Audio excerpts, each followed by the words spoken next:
Salut, je m'appelle Xavier Garny et je vous souhaite la bienvenue sur Studio Wakepark, la chaîne dédiée à l'actualité du ski nautique et du wakeboard en France. Aujourd'hui, on se retrouve pour un nouvel épisode de After Sesh, la série de podcasts où on donne la parole à ces personnalités passionnées et passionnantes qui agissent au quotidien pour le développement de notre sport. Je vous souhaite de passer un bon moment en notre compagnie et je vous rappelle que vous pouvez nous retrouver sur Twitch, YouTube et Instagram. Et pour ce nouvel épisode, j'ai le plaisir d'accueillir Antoine Allot, ex-pro rider wakeboard câble de la scène française et internationale.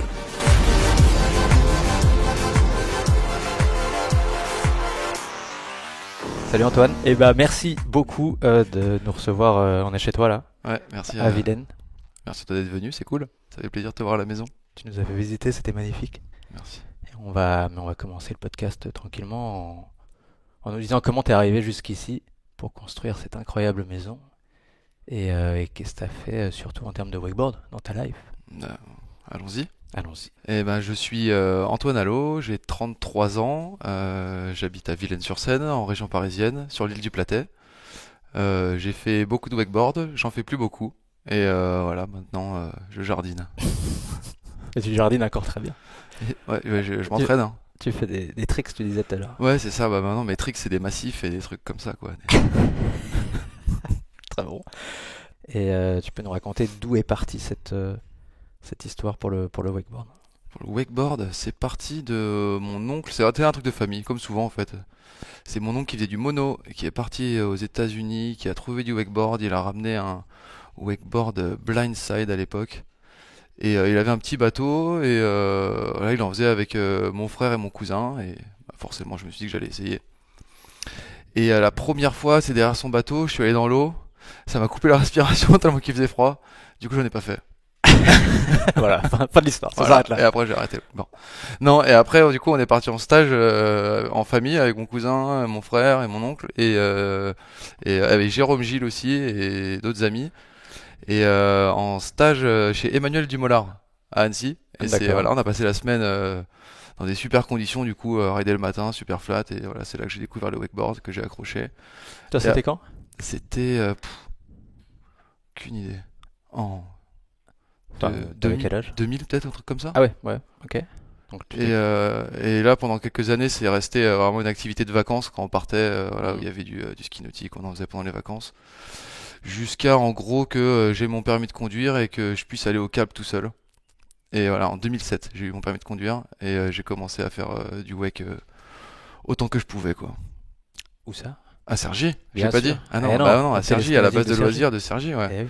Avec Laurent Périchou qu'on faisait à l'époque et Mhm. Bobby, Romain Christen.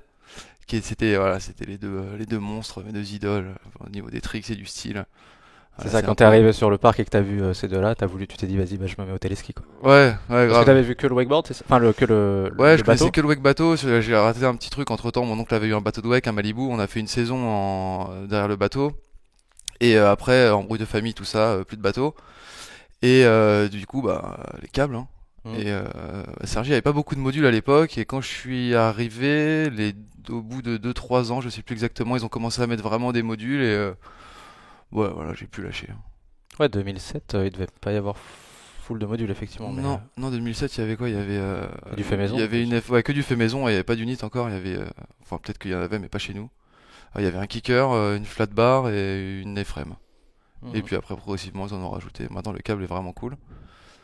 Et puis voilà, c'est comme ça que j'ai commencé le wake. Les premières compètes, c'était pareil avec la bande de Sergi, quoi. Je crois que c'était un Wake and Beach le premier, Mhm. à Port-Barcarès. Et ils partaient, tous les gens de Sergi y allaient. Et voilà, j'étais dans le groupe. Je me suis dit, vas-y, je viens avec vous. Et ça s'est bien passé. Je crois que j'ai fait quatrième. Et j'ai tellement kiffé les compètes de voir des nouveaux spots que je crois que j'avais jamais ridé ailleurs que Sergi pendant tout ce temps en fait. Et là, Ouais. voir des nouveaux spots, voir des nouveaux riders, des nouveaux styles, c'était d'un coup complètement différent. Et j'avais qu'une envie après, c'était d'aller faire toutes les compètes. Pour se mesurer aux autres quand même. Je suis quand même un peu compétitif, mais aussi pour rencontrer des gens, voir des nouveaux riders, aider des nouveaux spots. Ouais, c'est ça, mais je pense que quand tu commences à rider, c'est ça, t'as envie d'engloutir tout ce que tu peux en termes de spot, en termes de tricks que tu peux voir, tout ça, et voilà. Et après, tout s'est enchaîné très vite, juste voilà, vouloir aller faire du wake partout, quoi. Il y avait du monde, il y avait déjà des Ouais, internationaux qui venaient un peu à cette époque-là ouais, aussi. je crois qu'il y avait qui? Il y avait CK Coaster, Il n'y avait pas énormément Il y avait des d'internationaux Australiens. cette année-là. Ouais, je sais plus. Franchement, je les confonds. Il y en a eu 3-4 Weekend Ouais. Beach et j'avoue, je les confonds un petit peu tous. Quoique le premier, c'était sur le Grand Cap, c'était pas encore sur le De Pouilly. Et non, ouais, c'était cool. Si, il y avait Bertrand Oustreyer aussi, le monstre. À l'époque, bah, il y avait les deux, c'était Lolo et Berthouz, quoi, qui Ouais. étaient partout dans les magazines, qui faisaient rêver, quoi. Et puis après, de loin, en même temps, il y avait tous les Shred Town, Nate Perry, tout ça, qui commençaient Mhm. à faire des tricks, c'est à The Projects avec derrière des jet skis sur des flatboards énormes avec des câbles, avec des boards molles. Donc tu commençais à avoir les premiers presses et tout. Ouais. Et là, ouais, là c'était dans ma tête, trop kiffé quoi, toutes ces histoires de Jeep et tout. C'est là que ça a commencé, ouais, Ouais, c'est là que je me suis un peu orienté dans dans cette cette mouvance. discipline. Ouais. Ok. Donc là, toi, pendant ce temps-là, tu restes quand même à Cergy. Tu rides à Cergy. À Saint-Dié, je faisais mes études en même temps. Ouais. J'ai eu le bac, j'ai fait une école de commerce pendant 5 ans. Et bah pareil, hein, tout ce qui m'intéressait c'est de rider. Donc les années, il y avait des années où je finis, oui, c'était cours l'après-midi. Il y a eu deuxième année, j'étais cours que le matin presque. Là, c'était la folie. Troisième année, j'étais à l'étranger. Du coup, j'ai presque pas ridé la troisième année. Et après, quatrième, cinquième année, pareil, c'est des horaires où je pouvais rider quand même. Donc j'ai ridé tout ce que j'ai pu. Et si, après, le truc qui a tout fait basculer, en fait, c'est une rencontre avec Cyril. Cyril et Kéké de Dissidence. Ils sont plus connus sous le nom de All is Possible dans le monde du WEC. En fait, c'est des mecs qui sont géniaux. C'est des espèces de mécènes des sports de glisse en fait. Ils adorent les sports de glisse. Tout ce qu'ils font dans la vie, c'est pas pour. Ils ont créé des trucs de ouf, ils ont créé des business de ouf, mais ils font pas ça pour l'argent ou pour la fame ou quoi que ce soit. Ils font ça 100% par passion quoi. Ouais. Ils étaient passionnés de trottinette freestyle, ils ont créé des marques, ils se sont fait carottes, ils ont distribué, nan, et finalement ils ont fini par créer leur propre marque qu'ils font fabriquer. Et là, ça a bien décollé. Maintenant, ils ont des boîtes de distrib en France, aux États-Unis, ils voyagent un peu partout. Enfin, ils s'éclatent, mais toujours dans une seule optique, c'est de kiffer, quoi. Et dans leur kiff, ce qui les fait kiffer, c'est de faire kiffer les gens. Et ils ont toujours mis beaucoup de budget dans tous les projets qu'ils ont fait à pousser les riders, que ce soit en trottinette. Et vu que Cyril faisait aussi d'autres sports à côté, en fait, c'est Kéké qui était trottinette et Cyril, il venait plus du kite et d'autres sports. Pardon, du vélo à la base, du BMX. Et donc voilà, dans leur projet, ils essayaient de pousser des riders autant qu'ils pouvaient. Donc il y a eu des riders WEC, des riders wingsuit, BMX. Donc ouais, c'est ça, c'est vraiment cet esprit d'aider les gens. Et en fait, moi, à la fin de mes études, j'avais un stage à faire. J'avais trouvé un stage dans du marketing pour des trucs d'affiliation, de liens de football sur internet, un truc pas du tout passionnant, mais moi vu que j'étais tout le temps à l'arrache, j'ai trouvé mon stage au dernier moment, comme d'hab, donc c'était un stage de merde. Et le mec me dit, ouais, bah, c'est un peu dernier moment là, faut vraiment pas que tu me lâches parce que sinon je suis dans la merde et tout. Et là Cyril, à cette époque-là, il me sponsorisait déjà à travers All is Possible, qui était la marque de fringues un peu déjantée qu'ils avaient créée à côté. Et il me dit, ouais, mais j'aime bien ton profil. En plus d'être un rider, t'as l'air d'être un mec sérieux, carré, tout ça. On a besoin de ça. J'aimerais bien que tu viennes travailler avec nous, que tu fasses ton stage chez nous, quoi. Et moi, je lui dis, ah, je peux pas trop. J'ai déjà dit oui pour le stage, que j'allais pas lui mettre un plan, nanana. Et il y avait un fils à Marseille, une petite démo dans le Palais Omnisport que je faisais, et ils sont déplacés avec Keke. Ils sont venus jusqu'à Marseille pour venir, pour me parler, pour me convaincre de venir avec eux, en me disant ça va être mortel, on va les rider, nanana, Ah ouais, nanana. ça c'est ouf. Ouais. Et du coup, j'ai dit bon, vas-y, go, hein. J'ai appelé l'eau, je lui ai dit, ouais, je suis désolé, mais c'est un choix important pour ma vie, donc Ouais, quand et tu te montres autant ouais. de motivation, tu peux pas trop. Et puis voilà, c'était soit je faisais mon stage à Paris, prendre les transports tous les jours pour aller me mettre devant un ordi dans un sous-sol en plus, Ouais. et bader toute la journée, soit j'allais avec Cyril qui avait un esprit de ouf et tout, et je me suis dit bon, vas-y. Je le fais, je me suis fait engueuler par le mec, la directrice de l'école qui m'a appelé, hein, ça se fait pas, nan, je leur ai dit non mais c'est un choix important pour ma vie, je suis désolé mais ça sera comme ça. Et je le regrette pas parce que c'est grâce à Cyril un peu que toute ma vie a continué dans ce sens quoi, parce que je travaillais chez eux donc surtout en marketing, mais à côté de ça j'étais aussi rider et ils me laissaient beaucoup partir rider en fait. Ah, les affaires reprennent. Ouais, désolé, je vais le mettre en silencieux. Y a pas de problème. Et du coup non ouais, ils me laissaient beaucoup partir rider, il y avait au moins je sais pas, presque la moitié de l'année où j'étais pas là quoi, et je partais rider et je travaillais plus ou moins à distance, et voilà, Ouais. Cyril était super cool avec ça, et puis ça m'a permis de faire des rencontres dont Kevin Calvez Mhm. qui on s'est retrouvés sur une compète à South, et on était tous les deux en train de piloter des drones. Les drones, ça a commencé d'ailleurs quelques années avant avec Ben Leclerc et Yann Curie sur le trip Somewhere in Europe. Mhm. C'est Vinny de Corner Shop qui m'avait comme sponsoring, il m'avait acheté un drone.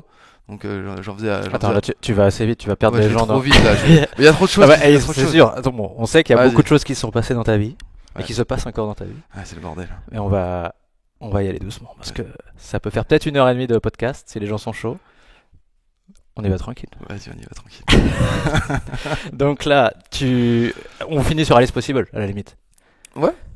Ou tu nous dis combien de temps ça a duré, est-ce que ça continue encore Je suis très mauvais avec les dates, avec les années, mais ça a duré ouais, assez longtemps, entre, je sais pas, 2013 jusqu'à 2019, 2020, un truc comme ça. Ouais. Et ça, c'est ouf. On vous a vu partir à droite à gauche. Il y avait aussi une figure importante du wakeboard Bah ouais, et des soirées. ah ouais, mon binôme, Paul Bichet. Voilà. Ça, on peut le placer aussi sur l'histoire Alice Possible. Bah ouais, c'est une grande partie de l'histoire aussi, Paul. C'était comme mon frère, là, il est parti à Toulouse, mais on a passé quelques années. En fait, Paul, le cursus traditionnel, l'école, l'autorité, c'était pas forcément fait pour lui, donc voilà, le sport à fond. Et Cyril, bah, toujours dans son esprit de mécénat et d'aider les gens un peu déjantés ou qui ont des projets qui lui plaisent, il était à fond derrière Paul, donc à lui filer du matos, à lui offrir des voyages, à l'héberger à l'entrepôt. Donc voilà, moi je travaillais à l'entrepôt et Paul était là presque tous les jours à squatter, quoi. Donc on est devenu un peu le duo de choc, Ouais. à être tout le temps l'un avec l'autre. Et puis voilà. Qu'est-ce qu'on peut dire de plus sur Release Possible à part Non, que voilà, qu'on comprenne que c'était une super aventure, quoi. C'était. ouais, c'était une bonne aventure, hein. Surtout Ouais. que ce qui est beau avec Release Possible, c'est que c'est un projet à la base qu'ils ont fait. Dans la définition du projet, c'était pour le kiff. Ouais, C'était pas pour faire de l'argent, quoi. ouais, ça c'est fou. C'était pour créer une marque de fringues qui rassemble un peu tous les sports de glisse dans un univers complètement déjanté. Parfois, ça allait un petit peu trop loin. Parfois, c'était super. Mais la plupart du temps, c'était génial. Ok. Et donc, ouais, excuse pour le coupage, mais T'as raison. ensuite tu rencontres Kevin Calvez. Et là, il y a l'époque des drones. Ouais, c'est ça. Ça commence comme ça. Mais en fait, les drones DJI, ils ont sorti le Phantom 2 ou 3. Non, Phantom 3. Moi, c'est là que je suis arrivé. Le Phantom 3, c'était le premier drone tout intégré avec retour en HD, la caméra intégrée au truc. T'as pas besoin de souder et tout ça. Le premier vrai drone grand public. Et Vini en faisait. Je trouvais ça génial. Et il me sponsorisait à l'époque et il m'a dit bah, vas-y, bah, ça rentre dans ton budget si tu veux. Ouais. Cette année, je te file un drone. Donc, Vinny Vincent de Corner Shop, De Corner Shop, qui ouais. te sponsorisait aussi à Ouais. l'époque. Une des premières personnes qui m'a fait confiance avec Canard avant, Vini, après de Corner Shop, qui grâce à lui, je suis rentré chez Mystique après. Et du coup, Vini m'offre un drone, je m'entraîne dessus à fond. En fait, c'est comme les jeux vidéo. Moi, Mhm. j'étais à fond dans les jeux vidéo quand j'étais plus jeune. Et, et après, on s'est retrouvé sur le trip avec Ben et Yann à faire du drone un peu partout en France. Nanana. Donc voilà, j'améliore mes skills, le temps passe, et je retrouve Kevin sur une compète à Southwick Park, qui était en train de faire du drone, et il en faisait aussi super bien vu que c'était un geek des jeux vidéo. C'est toujours un geek des jeux vidéo. Ah, quoique, non, dernièrement un peu moins, mais bon, bref. Et on se retrouve sur le câble, tous les deux, à suivre au ras de l'eau, à suivre des riders, à suivre l'un l'autre. Et je crois que c'était Reynald Tani qui avait dit, mais vous devriez faire un truc ensemble. Du coup, on s'est regardé, on a dit, bah vas-y, viens, on fait un truc ensemble. Et puis j'ai réfléchi un peu, et je me suis dit, bah vas-y, go, j'ai quitté mon taf avec Cyril, bon, sans embrouille, hein, voilà, chacun à un moment prend ses chemins dans la vie. Et avec Mhm. Kevin, on a lancé Blackbird, donc on s'est lancé à faire de la production vidéo spécialisée dans le drone. Ouais. Et c'est là que, bah, pour travailler ensemble, on allait chez l'un et chez l'autre. Et c'est là que je suis arrivé sur l'île du Platet, où Kevin habitait déjà. Où il y a aussi un spot fameux De Wake, de de, wakeboard bateau. de Wake Bateau, ouais. Wake City. De la famille Calvez. C'est ça. C'est ça. Ouais, Yann, plusieurs fois champion du monde. Kevin en wakeskate, très renommé à l'époque. Et donc ils ont un super spot avec un bateau au bord de l'eau, tout ça. Et moi, je connaissais pas en fait. Et j'arrive là, je me dis, mais qu'est-ce que c'est que cette histoire? On est sur une île, on est au bord de l'eau, il y a du bateau, il y a des copains, mais c'est génial. Et voilà, pendant quelques temps, on a travaillé ensemble. Donc moi, je venais chez lui, il venait chez moi à Cergy, nanana. Et après, il a changé de maison. Donc j'ai récupéré son ancienne maison. Et c'est comme ça que je suis arrivé sur l'île. Et bah moi ça me va, hein. J'ai toujours aimé l'eau, la nature, le calme. La ville, là, c'est pas pour moi. Et voilà. Ouais, on te comprend. Et Mm. maintenant, tu jardines tranquillement, Voilà, tout va bien. voilà. Ok, donc Blackbird, entre-temps, il s'est passé encore plein de choses. C'est vrai que tu nous as parlé de Canard notamment, Ouais, avec qui tu as passé pas mal de temps aussi. ouais, Canard, ouais. Le sacré Nicolas Desgardins, Mm. alias Canard. La Canard, c'était vraiment, c'était un peu très controversé comme figure, Bien sûr. mais moi je l'aime beaucoup. J'ai un bon souvenir, enfin un bon souvenir, je sais pas, quand je pense à Canard, j'ai ce souvenir, c'était mon deuxième contest. J'étais parti de chez moi à 6h du mat de Paris pour aller à Roufiac, Ouais. et j'arrive et il y avait, je sais plus qui a raidé sur le câble, mais Canard était en train de piloter. Et on se connaissait pas, on se connaissait que de nom. Et il me dit ah bah vas-y, va rider et tout. Donc moi je vais rider, trop content. Il me dit vas-y, fais un S-bend. J'ai jamais fait de S-bend. Je fais un S-bend, j'ai atterri sur le dos, coupé la respiration. J'ai fait, ok, j'arrête de rider, merci Canard, c'est cool. Et Canard, ouais, après voilà, on s'est suivi un petit peu et il a importé ou il a créé une marque de wake qui s'appelait High Wakeboard avec Anton Katorgin, le russe. Et ouais, c'était le premier à me filer des boards en parallèle de Vinny qui me filait des combis. Et c'est comme ça un peu que j'ai commencé avec les sponsors. Donc d'abord Corner Shop, après cette petite collab avec Canard. Ouais. Et après, t'arrives aussi chez Slingshot et Mystic, c'est ça? Ouais. Les deux, en fait, Slingshot Mystic, ça s'est fait par Vinny. Parce que lui, il était revendeur Mystic et revendeur Slingshot. Mystic, il me filait des trucs à travers pardon, je vais le refaire, à travers Corner Shop. Et comme ça se passait très bien, que je commençais à avoir un petit peu plus de renommée, je suis passé direct à Mystic International. Ouais. Enfin, direct, au bout de quelques années, je suis passé à Mystic International. Donc ça, c'était super, grâce à Vinny. Et Slingshot, pareil, Vinny était en contact avec JC Solo de Slingshot, qui m'a sponsorisé aussi pendant pas mal d'années. Et je les remercie tous, encore une fois, grandement. Je leur ai déjà dit, mais je leur ai dit. Et pareil, avec ça, donc, t'as voyagé, t'as vu pas mal de spots, t'as bougé sur des compètes, des événements, des tournages d'édits et de petits trips en vidéo. Ouais. Est-ce que tu peux nous parler un peu de tout ça aussi? C'était quoi les meilleurs trips que t'as vécu? T'étais aussi pas mal avec Stephen Wollert, l'allemand qui filme pas mal d'événements aussi. Ouais, il y a eu plein de projets un peu à toutes les époques, c'est un peu flou tout ça, mais que des good times. Que des moments entre les Philippines, la Thaïlande, les trips en camping-car avec Ben et Yann, les trips avec Stephen, toujours dans des... Ouais, c'est fou, c'est que des ambiances tout le temps complètement différentes.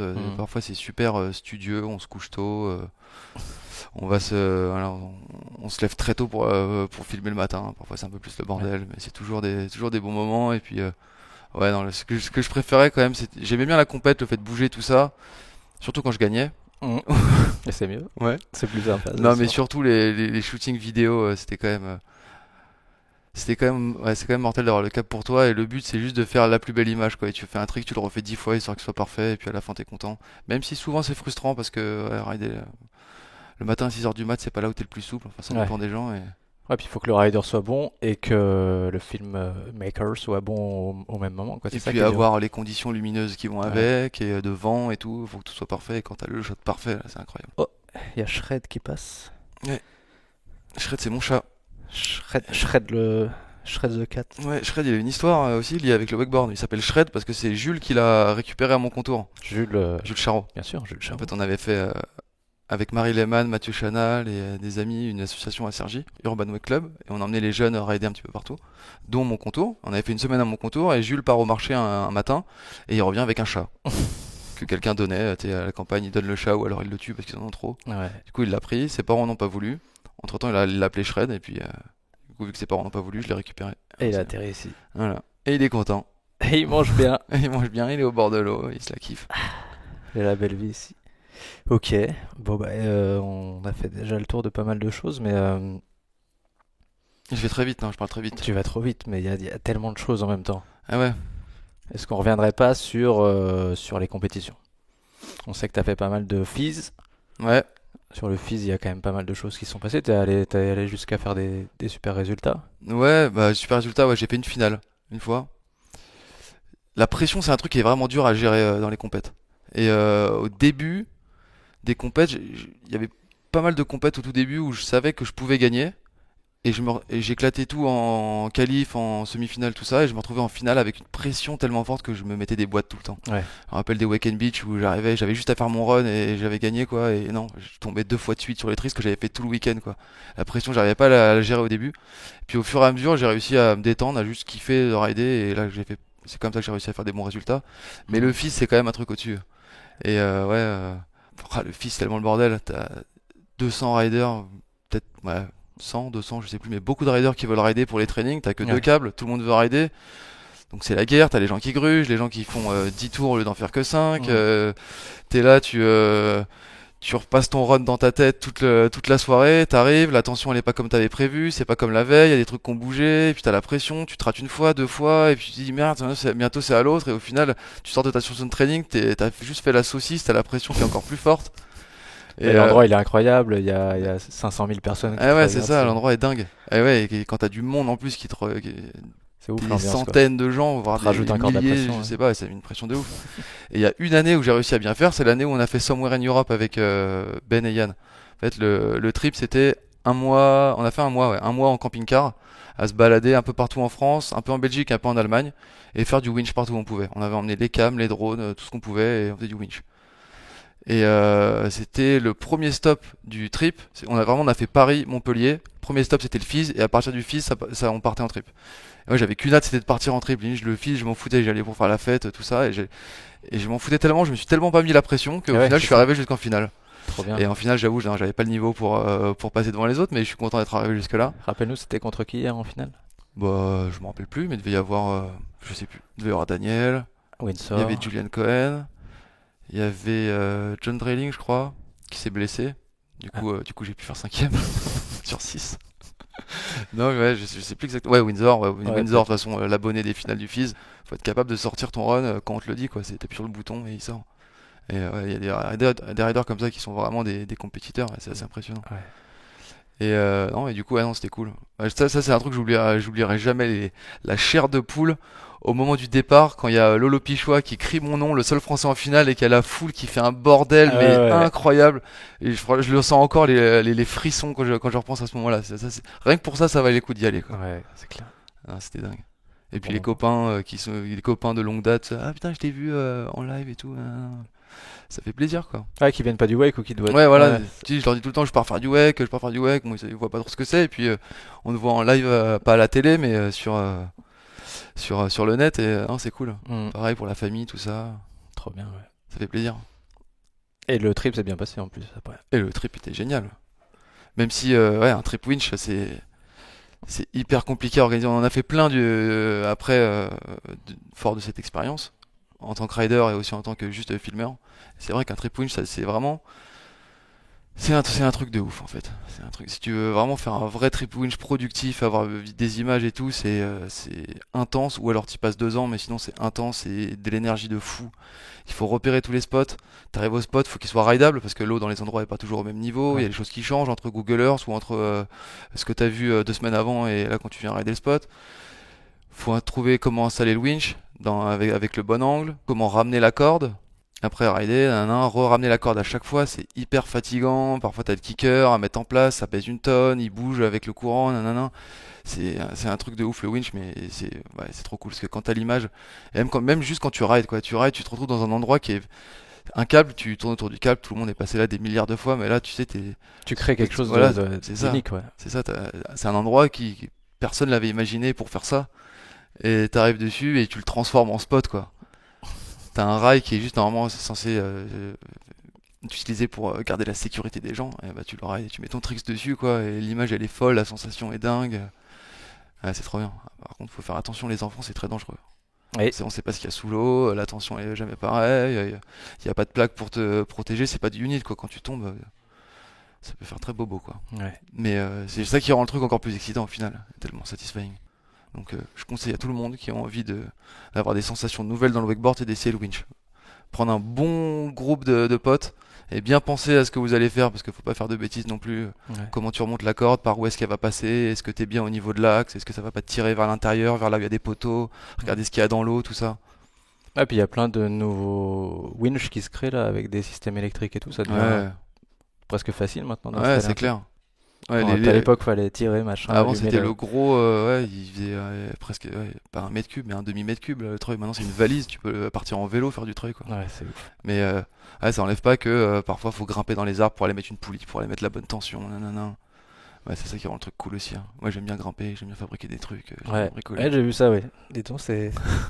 On n'aurait même pas dit que c'était du bricolage, c'est plus Non,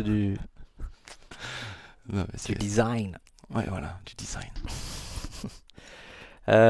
Ok, donc on a fait le tour de ça. Si, le Fizz, c'est une des compétitions auxquelles tu as participé, mais tu as aussi Ouais. fait pas mal de contests Red Bull, par exemple.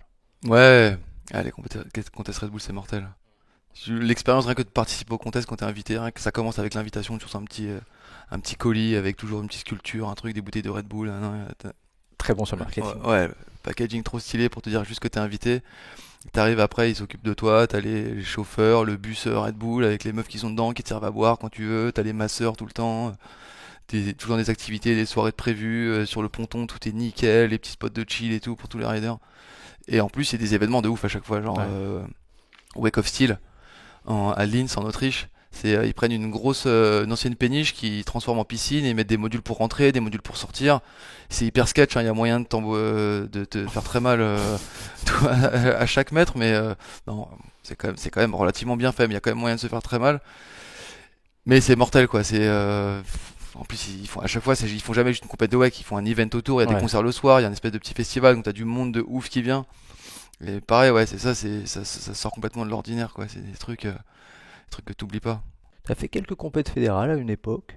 Bah ouais, j'ai fait des compètes fédérales parce que tous les copains y allaient, du coup, je Ouais. vais y aller aussi. Et puis je savais faire un petit peu d'Airtrix. Puis après, vu que l'Airtrix, vu que je suis complètement mis de côté et que le niveau a monté, je me suis dit, bon, ça sert à rien d'y aller. Pour faire des S-Ben comme Voilà, canard. voilà, pour mettre des plats nuques et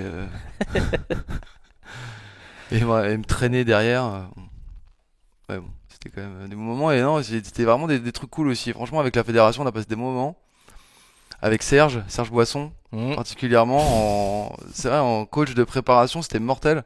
Il m'a dit des trucs que je me suis rappelé après, toujours. Il nous faisait de la préparation mentale, préparation physique, ok, ah oui, échauffement, étirement. J'ai gardé tous ces conseils. Et même la préparation mentale, il nous faisait des petites sessions. Tu t'allonges par terre et il t'explique, ok, tu vas aller rider, tu vas aller dans ton run, il va faire beau, t'aimes la sensation de la glisse sous tes pieds, tu vois, histoire de visualiser le kiff et pas visualiser la pression et la performance, tout Ouais, ça, ouais. vraiment, le but en fait c'est ça, c'est de réussir à kiffer. De toute façon, tout le monde le dit, mais quand si tu veux réussir, faut kiffer, quoi, si tu te mets la pression. Bon, après ça dépend des gens, mais bon. Serge Boisson, le papa de Candice Boisson, bien sûr. Ouais, Et de Alicia. quand c'est Alicia, Bah ouais, ça c'était des ouais. bons D'ailleurs moments on le aussi, ça. salue, on l'embrasse très fort. Ouais. Sergio, la bise à Sergio. Est-ce que tu peux nous parler aussi un peu de trip un peu plus loin que la France quand même? Parce que là on est resté sur l'Europe. On sait que t'es allé en Asie beaucoup, Ouais, en Argentine, le gros trip en Argentine, qui ouais, avait c'est l'air trop sympa cool. aussi. Ouais, je pense que ouais, Il y a des trucs petites qui vont rester. anecdotes là. Ouais, il y a eu un peu de Thaïlande, tout ça, mais je crois qu'il va rester le plus, c'est les Philippines. Un mois et quelques avec Ben Leclerc. En fait, lui, il était rider République Plaza. Ouais, République, tu sais, c'est la marque un peu des Philippines. Bon, ça c'est un peu dilapidé avec le temps, mais c'était Mm. un peu la marque entre CWC et République Wake Park. Et ils avaient fait un nouveau pull gap en fait à CWC que Ben avait designé avec Graham Burress. Et bah, moi je partais en trip avec Ben et il m'a dit bah vas-y viens rider avec nous. Donc il y avait William, Graham, Ben et moi. Et on a passé un mois à rider le setup qui était complètement dingue pour l'époque. Bon après, maintenant ils mettent des tricks de fou dans tous les sens dessus, mais à l'époque c'était assez nouveau. Des rail to rail qui étaient quand même assez gros et tout. Pas eu de grosses blessures, mais ouais, tous les jours on y allait. Le but c'était de mettre un trick chacun, quoi. On avait des idées, et puis on essayait nos trucs. Ouais, c'était assez dingue. Ça faisait peur, mais c'était... C'est ça aussi, ça c'est les trucs qui sont trop cool, les moments où ça fait peur quoi, et t'y vas, et tu le mets, et après t'as plus jamais envie de le refaire de toute ta vie, mais tu l'as fait une fois, c'est dans la boîte, t'es trop content quoi. Ouais, c'est ça. Ça, c'était vraiment le trip dépassement de soi, un peu la peur et tout. C'était assez mortel. Et après, dans l'autre trip aussi, qui était très cool, c'était l'Argentine et le Brésil avec Stephen, organisé par Stephen et Dylan Miller, et Mm. Alex Graydon aussi qui était avec nous. Donc on était tous les quatre, on a fait 2 semaines en Argentine, une semaine au Brésil, 2 semaines en Argentine à rider du câble et une semaine au Brésil à rider du bateau. Donc là, moi, je faisais surtout filmer et faire des selfish. Ah, le bateau, ça fait peur hein, quand on. Ouais. Ouais, moi aussi. Ah, c'est pas la même discipline, hein. Ah, non, c'est cool. Après, j'aime bien quand même, j'ai quand même quelques petits tricks, hein. Des 5-4, par-ci par-là. Et T'es non, plus sur le wake surf maintenant, hein. non, le wake j'en fais pas trop, non. Ah ouais. Non, s'il y a l'occasion d'aller rider avec Yann, je vais faire du wake, hein. Mm. Non, j'aime bien quand même, on se met quand même des bonnes sessions, de temps en temps. Pas très nombreuses dans l'année, mais on s'en met de temps en temps, ouais. Ouais. Et non, pour revenir sur le trip en Argentine, on est resté principalement dans la région de Buenos Aires. Autour de Buenos Aires, ils ont 4-5 câbles. Et en fait, là-bas, ils ont pas trop d'histoire du wake, c'est arrivé récemment. Mais ils sont inspirés direct des trucs dodus qu'ils ont vu partout. Donc sur les 5 câbles, t'as genre 3 pull gaps. Avec des vrais parcs, quoi, des trucs trop stylés, un trop bon esprit, les gens nous accueillent à bras ouverts. Ils nous amenaient partout en voiture, ils nous ont prêté des winches. Puis voilà, on s'est gavé, on a fait du cheval. Ah Trop bien le oui, cheval. très bon ça. Ouais, bah ouais, le pays du cheval, l'Argentine, le Ouais, pays du bœuf et le pays du cheval, quoi, le pays des cow-boys. ouais. Donc on s'est retrouvés. En fait, on voulait juste faire des images de quelqu'un qui fait du cheval et d'un Argentin qui fait du cheval. Et il y avait un monsieur, un éleveur de chevaux à côté, qui était venu avec son fils et ils avaient un nouveau cheval qui était pas encore habitué à être monté, qui était Mm. sauvage. Donc il faut débourrer le cheval, donc l'habituer à être monté. Et donc c'est le fils qui s'y collait cette fois-ci, c'était une de ses premières fois. Il monte sur le cheval et là le cheval commence à partir en mode rodéo dans tous les sens. Vraiment il se débat mais vraiment la furie quoi.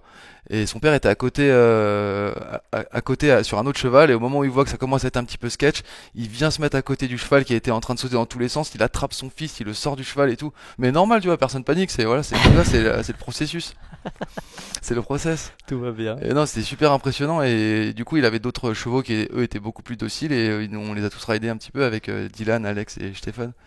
Et franchement c'est trop bien. En plus, il y avait pas de selle, donc Ouais. c'était accru vraiment sur tu tiens. S'il y avait ah non il y avait pas de cale-pied, pas de selle.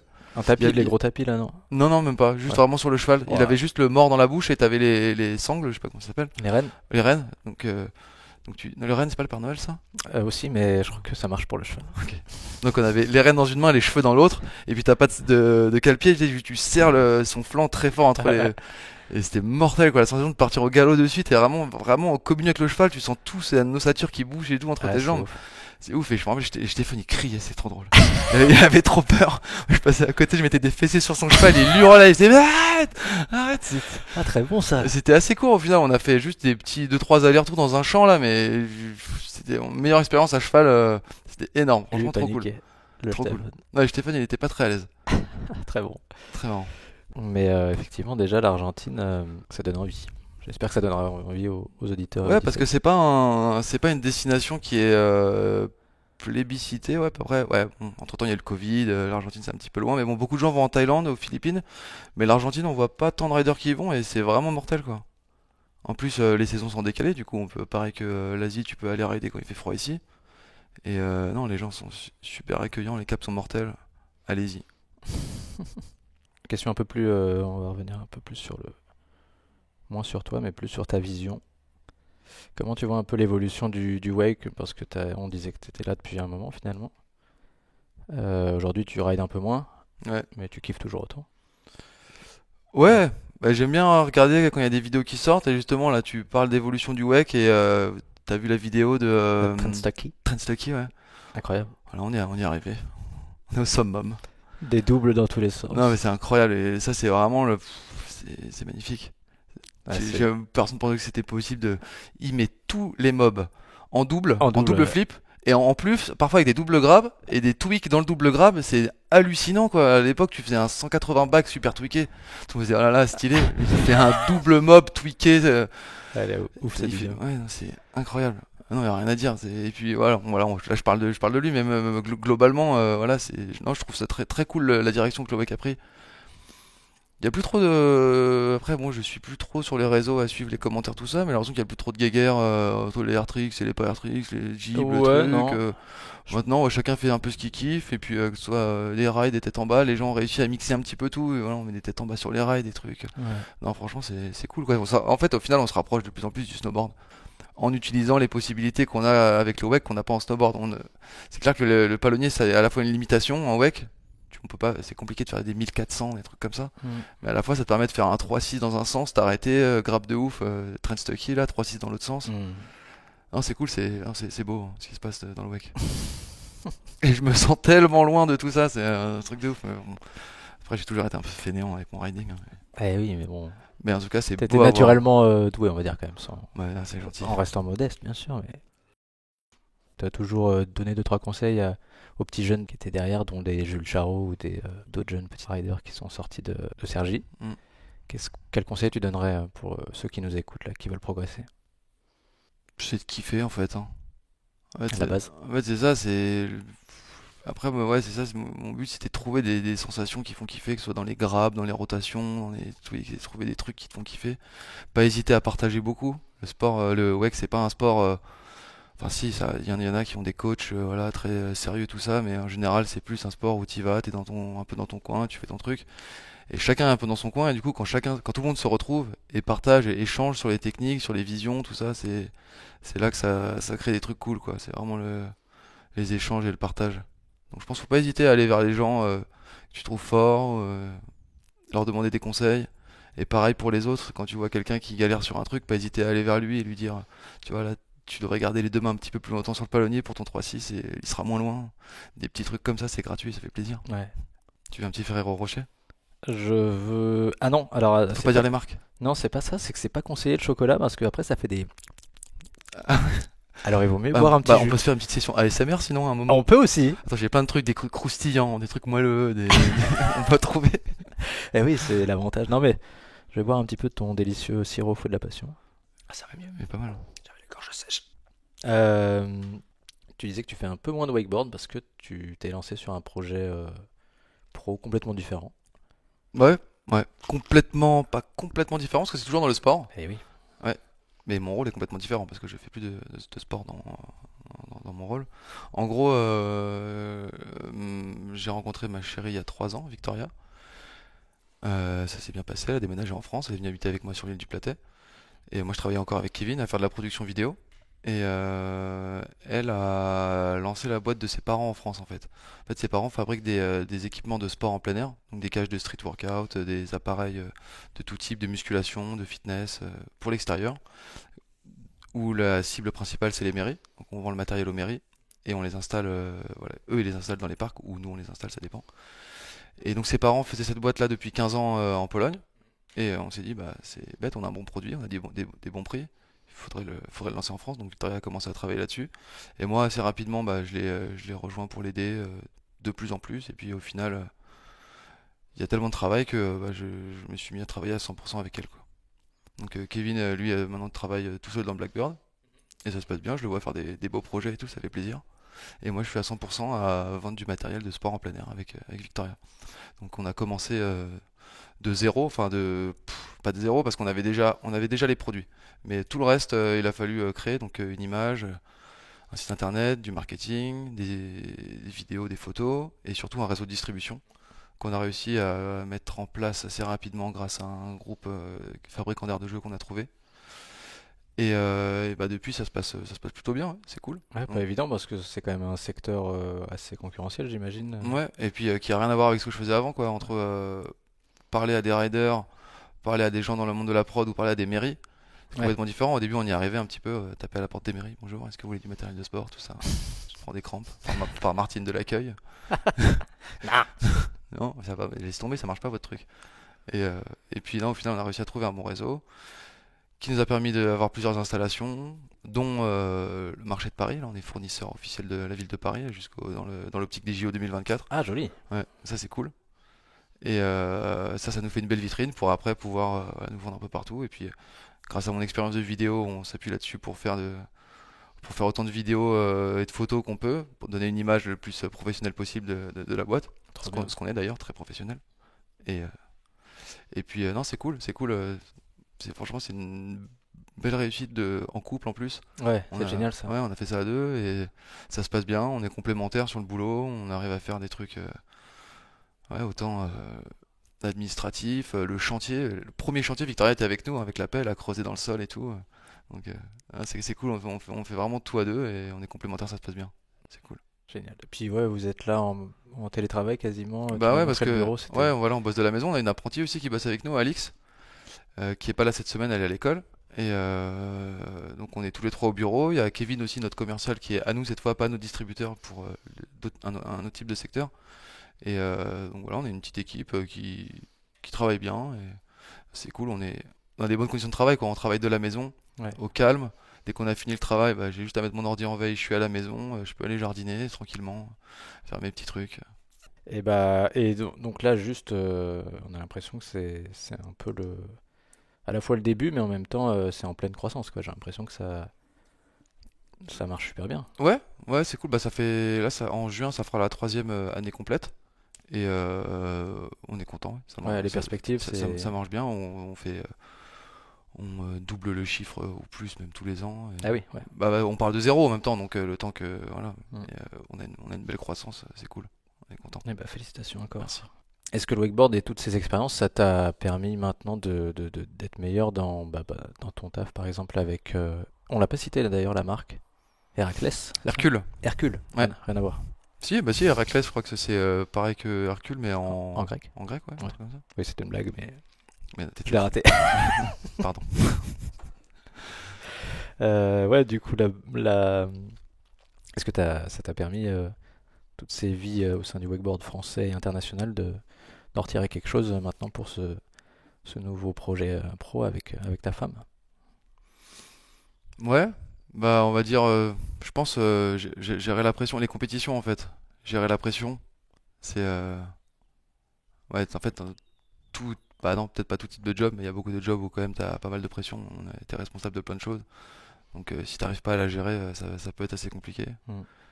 Et ouais, je pense que ça m'a ouais, permis de prendre un peu de recul sur les choses et réussir à gérer un petit peu ouais, les choses que j'ai sur les épaules tous les jours. Pas Ouais, trop m'en faire, quoi. ouais, prendre du recul. On va peut-être parler de tous les gens que tu as rencontrés. Parce que c'est vrai qu'on on les a cités comme ça un peu à la va-vite, mais qui c'est les personnes qui t'ont le plus inspiré pendant toute cette carrière wakeboardistique? D'ailleurs, est-ce qu'on dit encore que tu es un pro rider ou qu'est-ce que je dirais d'ailleurs dans ta description? Antoine Allo, Wakeboarder virgule, retraité? wakeboarder retraité? Ouais. Ex-pro rider? Ouais, mais on peut même pas dire pro rider, je faisais les compètes en catégorie pro, mais bon, j'ai toujours eu un travail à côté, j'ai jamais vraiment pro wakeboarder, Pro quoi. et rider alors. Voilà, C'est voilà. pas mal ça. Pro et wakeboarder. Ouais. Non, mais ouais, les rencontres, ouais, c'est vrai, c'est cool de parler de ça parce que c'est une énorme partie de. Bah, je pense dans tout, en fait, dans la vie, les rencontres, c'est vraiment le truc qui permet d'avancer, quoi. Si tu restes bloqué sur toi-même, bon, à part certaines exceptions, les rencontres, c'est quand même la chose qui permet de te faire avancer, de t'inspirer, de t'ouvrir des portes. Tu vois, j'ai parlé de Vini, de Cyril, Ben Leclerc, ça a été une inspiration de ouf aussi. Ben, c'est un mec, il a un objectif, il veut un truc, il s'en bat les couilles, quoi, il va tout donner. Mais après, il y a plein de gens qui sont comme ça. Cyril aussi, il est comme ça. Cyril, il est inspirant aussi dans ce sens-là où il a envie de faire quelque chose, tout le monde lui dit que c'est impossible ou que c'est débile ou que ce soit, il en a rien à faire. Ouais. Il en a rien à faire et bah, je sais pas si t'as lu la biographie de Steve Jobs, il disait un truc aussi qui s'appelle le distortion field. C'est-à-dire que la réalité est d'une façon et lui il la voit d'une autre façon. Et en fait, à force de tellement croire en ce que tu dis, en ce que tu fais, en ce que tu crois, que ça devient la réalité, quoi. Tout le monde disait c'est pas possible de faire ça. Tant que c'est pas fait, c'est pas possible, mais il y a toujours moyen de le faire, quoi. Ouais. Et ouais, on rencontre toujours, ouais, tout au long de ma jeune vie, j'ai rencontré plein de gens comme ça, inspirants, et je les remercie, et je reste toujours en contact avec pas mal d'eux, et c'est important. Ouais. Ouais, Ben, il a marqué ta vie aussi par son expérience perso aussi, ce qui lui est arrivé. Ouais, Il montre cette force de caractère aussi qui est incroyable. C'est en ça que tu as envie de dire que c'est un modèle aussi, j'imagine. ouais, bah, il avait cette force en tant que rider, et là, en, en se battant pour, voilà, pour pouvoir faire des choses, être le plus en plus autonome. Mhm. Et non, mais il y arrive, hein, c'est truc de ouf, il lâche pas, et là, il fait du vélo, il fait de la moto, il m'a montré l'autre jour, là, il a pris une motocross, ça a l'air d'arracher le slip, ça a l'air un peu, enfin, faut pas te boiter avec, quoi, il va aller en faire dans les trails et tout, et ouais, c'est mortel, il lâche rien, j'étais parti le voir en Floride, tu sais, en rehab, et pareil, tous les jours, et il a réussi au final, hein, à récupérer de la mobilité. Là, il arrive à se déplacer, il arrive à utiliser un ordinateur, il arrive Ouais. à faire du vélo, il arrive à travailler, à filmer, à monter, tout ça. Et ouais, il a rien lâché, et il lâche toujours rien, quoi. Et là, il est toujours dans un autre projet d'ailleurs de t-shirt Ben Squad. Ça fait longtemps qu'on en avait pas fait, enfin qu'il en avait pas fait. Et là, il y a une nouvelle fournée qui arrive, très stylée d'ailleurs, des manches longues. Si vous voulez le soutenir, n'hésitez pas à le suivre sur les réseaux, à aller voir sur son site Ben Squad pour choper quelques t-shirts. Très bien. Ça l'aidera toujours. Ouais, cool. Est-ce que tu as un truc à dire plus sur le... Est-ce que ça va continuer à se développer? Est-ce que tu penses qu'il y aura des parcs ou... Je sais pas trop, j'espère, hein, mais je sais pas trop, tu sais, ça dépend. Le développement du sport, il dépend beaucoup des marques et ce qu'ils ont envie de montrer, quoi. Le développement du sport, il dépend de l'argent qu'il y a dedans, donc ça dépend des marques et de l'argent qu'elles mettent dedans. Dépend donc de l'intérêt qu'elles mettent dedans et l'intérêt qu'elles ont dans le sport. Tu peux pas leur imposer, quoi. Un jour, Nike sponsorise 10 riders, le lendemain ils arrêtent tout, après c'est Monster qui arrête tout, donc tu sais jamais si les marques vont penser que le wake est un sport cool ou pas, et si ils vont y mettre des moyens ou pas, parce que c'est malheureusement pas la fédération, pas pour critiquer la fédération, mais qui a les moyens de pousser, voilà, pousser le sport. Bien sûr, elle a son rôle à jouer, mais je pense que les marques en tant que sponsor de riders, sponsor Oui, c'est là qu'il y a l'argent, c'est là qu'il y a voilà, sponsor d'événements l'image. privés, tout ça. Voilà, ça dépend des marques. Après, on a des riders qui arrêtent pas, qui poussent, qui font des trucs de fou de plus en plus, qui sont de plus en plus spectaculaires. Et au final, ce que les marques cherchent, c'est de l'image, du spectacle. Et grâce à eux, j'espère qu'ils arriveront à pousser le sport, hein. Quand on dit que les riders poussent le sport, en fait, ils le poussent pas juste en créant des nouveaux tricks. Ils le poussent parce que ils le rendent plus spectaculaire, ils le rendent plus beau, ils le rendent plus accessible. Et c'est ça qui fait qu'un sport, en fait, les sports ils grandissent quand les gens ils peuvent s'y identifier, quand les gens ils sont impressionnés. Donc voilà. Pour Ouais, toi, en tout cas, tout est réuni pour que ça marche, quoi. Le sport, ça ressemble. Voilà.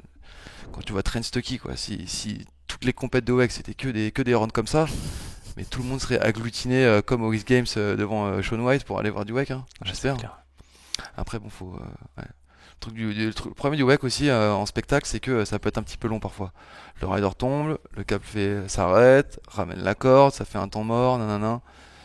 C'est vrai que D'où le format des compétitions dont on parlait un peu tout à l'heure, comme le FIS ou les Ah mais compétitions Red Bull. le fils c'est pareil au final, le fils le rider tombe, et tu sais, t'as le droit à une chute. Ouais, Donc quand le rider tombe, le cap s'arrête, on lui renvoie la corde, nanana, et ça peut prendre un petit peu de temps. C'est vrai que c'est un petit obstacle au spectacle, mais bon, rien de grave. ça se règle quoi. Ouais. Après au pire tu fais des runs sans droit à l'erreur, comme ça t'as qu'un essai. Et puis... Non je sais pas mais. Mais en tout cas, c'est intéressant parce que c'est vrai que cette vision, on l'entend pas beaucoup, je trouve, mais tu l'as bien résumé de... C'est vraiment avec les riders qu'on arrivera à pousser le sport parce que c'est eux qui, en mettant la lumière sur eux et en les mettant en valeur, qu'on arrivera à pousser le sport. Ouais c'est ça. Mais bon, les riders pour qu'ils puissent pousser le sport, c'est un peu le serpent qui se mord la queue quoi. Faut leur donner des moyens. Mais on leur donne des moyens si c'est impressionnant. Mais Ouais. etc. quoi. Non, Mais j'ai l'impression qu'il y a quand même de plus en plus de moyens, quoi. Des riders français qui gagnent de l'argent et qui en vivent comme Jules. Ça commence à arriver de plus en plus, quoi. Et c'est cool, hein. ouais, carrément. Tant mieux pour eux, tant mieux pour le sport, tant mieux pour tout le monde. Ça crée un univers de plus en plus professionnel. D'ailleurs, Jules me disait que sur les compètes, là, c'est plus l'époque du Weekend Beach où tout le monde est complètement mort le samedi soir. Là, Ouais, aux compètes, les riders se couchent, quoi. Les ouais. riders se couchent, le lendemain ils se lèvent, ils s'échauffent, ils mangent des avocats le matin, une petite tartine. Et puis voilà, pour être performant, et c'est bien, hein, c'est bien. Ils peuvent se la coller le dimanche soir quand ils ont fini, Ouais, voilà. comme des grands. Joli. Ok, bah merci Antoine, on a fait bien le tour, je pense. Tu vas nous dire maintenant qui c'est que tu aimerais voir dans un prochain épisode du podcast. Ouais, ça c'est mon avis personnel, mais il y a une personne, une légende en tout cas que j'aimerais voir, si c'est possible. Ce serait Monsieur Yann Calvez. Monsieur. Monsieur Yann Calvez, quand même multiple champion du monde et futur papa. Futur papa. Oui, Oh, mais peut-être que quand l'épisode sortira, il sera déjà papa. il y a de très grandes chances. Puisque c'est pour dans quelques jours peut-être. Oui, tout à fait. Très bien. Et pourquoi Yann Calvez, dis-moi? Bah, parce que Yann, c'est un très bon pote. On s'est rencontrés il y a pas très longtemps au final. Et moi, quand j'ai commencé le WEC, je le voyais dans les magazines. Ouais. Yann Calvez, quand moi j'ai commencé le WEC, lui il était au top du WEC bateau un petit peu. Il était au top de son game à ce moment-là. Et en fait, je l'ai jamais trop connu en tant que wakeboarder au top de sa forme. Moi, je l'ai connu, il était un peu comme moi maintenant sur la retraite, quoi.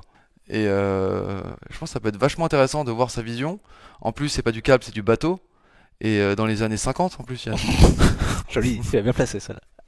Donc non, ouais, ça peut être super intéressant. Je pense des riders bateau, il y en a pas énormément. Ouais, puis il a la chat Qui ont une aussi, histoire. il saura nous entertainer Sûrement, pendant ce podcast. sûrement. Et d'ailleurs, ça m'a fait penser au rider bateau, ça m'a fait penser à Hugo Charby que j'embrasse. Oui, On parlait des gens et des rencontres. Hugo, ça a quand même été la personne qui m'a mis le nez dans la vidéo un petit peu. je me souviens de cette Ouais, époque. à Roufiac.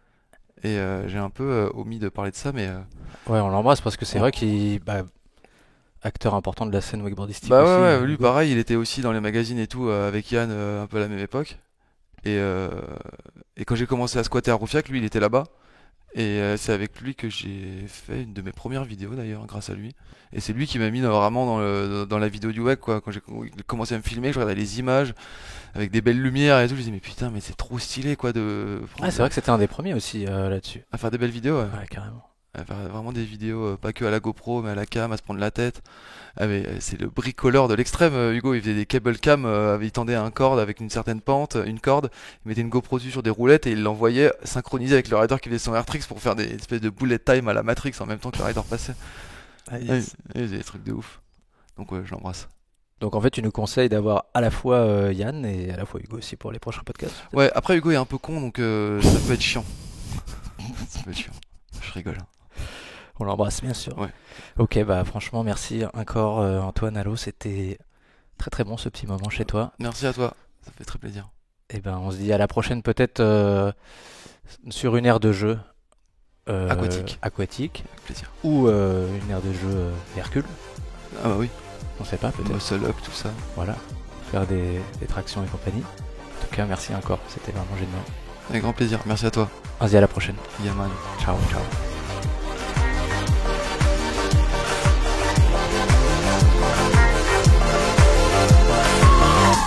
Voilà, cet épisode est maintenant terminé. Je vous remercie pour votre écoute et je vous rappelle que vous pouvez retrouver Studio Wake Park sur Instagram pour les coulisses, sur YouTube et aussi sur Twitch pour les événements en direct. Je vous dis à bientôt. Ciao!